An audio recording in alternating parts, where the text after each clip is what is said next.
최근 국내 주식시장이 주춤거리면서 최고의 안전자산으로 평가받았던 금시장까지 정체에 빠졌습니다. 오늘은 우리투자증권 서동필 연구위원님을 뵙고 금시장 동향과 전망을 살펴보도록 하겠습니다. 연구위원님 안녕하세요. 예, 안녕하십니까.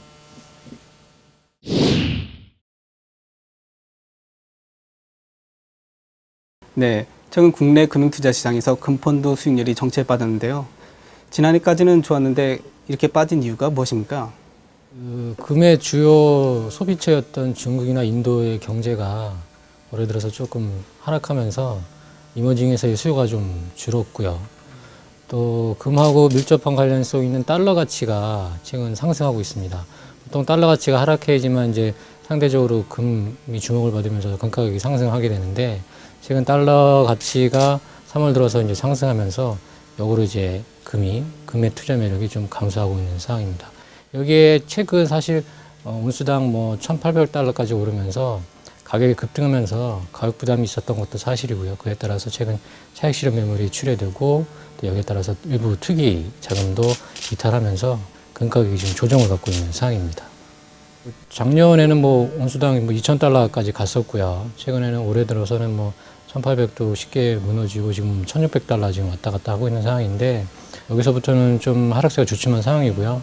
또 각가지 그 악재가 대부분 좀 반영이 되는 상태이기 때문에 더 이상 금 가격이 하락하지는 않을 것 같고요. 이 상태에서 회복세를 지속하면서 조만간 상승 모멘텀을 찾지 않을까 이렇게 생각이 듭니다. 네, 그럼 최고의 안전자산으로 평가받았던 금이 투자 자산으로서의 가치가 떨어졌다고 보아야 되는 겁니까? 사실 금의 본질적인 투자 가치가 떨어졌다고는 생각되지 않고요. 모든 자산이 사실 사이클을 이루면서 이제 가격이 등락을 반복을 하게 되는데 최근에는 이제 각가지 악재가 반영되면서 이제 하락 추세에 있을 뿐이라는 생각이고요. 달러 대비 뭐 안전자산으로서의 매력이라든가 뭐 또 원자재로서의 대안자산으로서의 가치라든가 아니면 이머징에서 뭐 수요가 많이 발생하면서 발생할 수 있는 뭐 일부 투기적인 매력까지 그런 것이 뭐 본질적으로 변했다고 생각하지는 않고요.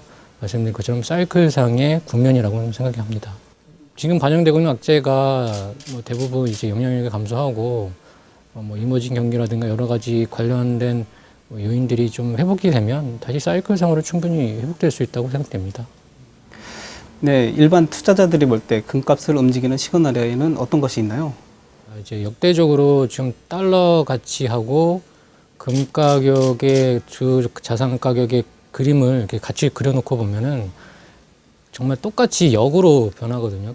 달러 가치가 상승하면 금 가격은 하락하고, 역으로 달러 가치가 하락하면 금 가격은 상승하는 이런 뚜렷한 역의 관계가 있기 때문에 지금 달러 가치만 보셔도 지금 금 가격이 어디로 움직일 것인지 이건 좀 짐작할 수 있고요. 그거는 사실 달러 대비 이 금이 서로 대체할 수 있는 자산으로서의 그 특징이 뚜렷하기 때문에 한쪽이 안 좋으면 한쪽이 좋고 이런 상황이 반복이 되고 있는 상황이거든요. 그래서 달러 가치만 보셔도 사실 금의 가격 방향성을 일정 부분 짐작할 수 있고요.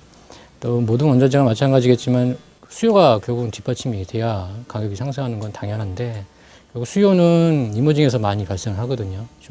중국이나 인도 같은 이머징의 경기가 어떻게 되고 있는지도 관심을 가지시면 금 가격의 전반적인 가격 방향성은 충분히 짐작하실 수 있으리라 생각됩니다.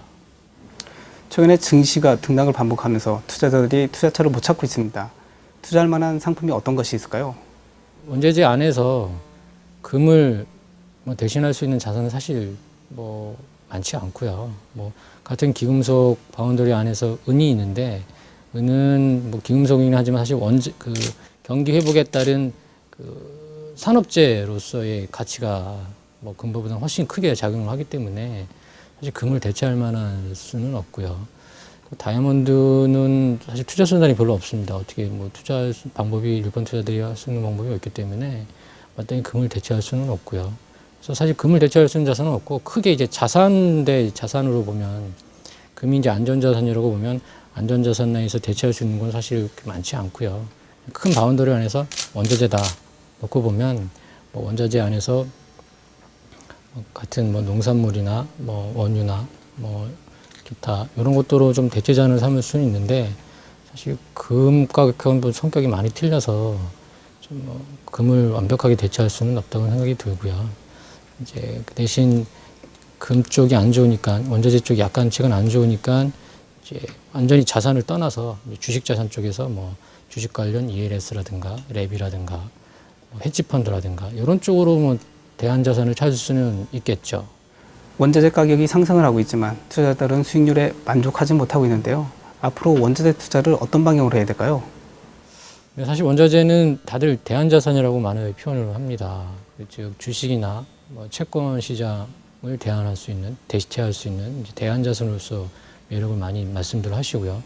또 인플레이션이 발생했을 때 물가 상승을 해지할 수 있는 대안 자산으로 많이 말을 합니다. 즉 어떤 원자재 펀드나 뭐 원자재 관련 상품을 자신의 포트폴리오의 핵심으로 삼는 건 맞지 않고요. 역시 대안 자산으로 삼아야 되거든요. 주식이나 채권을 포트폴리오 핵심으로 삼은 상태에서 거기서 좀 부족한 부분, 물가 상승 해지할 수 있는 부분을 이제 이 원자재가 대신해 줄 수 있는 거거든요. 즉 대안 자산으로서 활용해야 되고요. 플러스 알파 전략을 쓰는 데 있어서 자산을 활용해야 되고요. 즉 전체 자산 하나에 뭐 수치로 구체적으로 말씀드리겠지만 20%를 넘지 않는 선에서 이 원자재 펀드나 대안 자산을 활용하는 게 전체 포트폴리오 안정성이라든가 수익성성 쪽에서 측면에서 맞으리라 생각이 됩니다. 사실 최근 주식이나 원자재를 포함해서 위험자산 가격이 크게 뭐 주목을 못 받고 있는 상황입니다. 3월 들어서 전체적으로 위험자산 심리가 많이 약화되어 있는 상황이고요. 그렇다고 안전자산이 지금 선호를 받고 있는 상황은 아니거든요. 금리가 상승하면서 안전자산 금리가 상승한다는 건 채권 가격이 하락한다는 얘기고요. 그래서 안전자산도 그렇게 큰 주목을 받고 있는 상황이 아니기 때문에 결국은 위험자산이 여전히 시장의 키를 쥐고 있다는 상황이고요. 글로벌 투자 환경이 최근 악화된 게 아니기 때문에 뭐 미국 경기가 계속 회복되고 있고 글로벌 유동성 여전히 풍부한 상황이기 때문에 글로벌 투자 환경은 여전히 위험자산 쪽에 긍정적이라는 생각이 들고요. 그래서 조만간 어떤 모멘텀이나 계기만 마련된다면 원자재를 포함한 위험자산이 다시 위험자산 가격이 다시 상승할 수 있기 때문에 중국의 경기 턴어라운드 모습이라든가 아니면 최근 기업들 어닝 시즌이 되고 있는데 기업들의 실적 발표치를 본다든가 이런 쪽면에서 위험자산 쪽에 좀 긍정적인 방향으로 형성될 수 있기 때문에 원자재를 포함해서 주식자산이 조만간 다시 이전의 상승 기조로 돌아서지 않을까 뭐 이런 생각을 합니다. 지금까지 우리투자증권 서동필 연구위원님과 원자재 시장 동향과 전망을 살펴보았습니다. 연구위원님 오늘 말씀 감사합니다. 예, 감사합니다.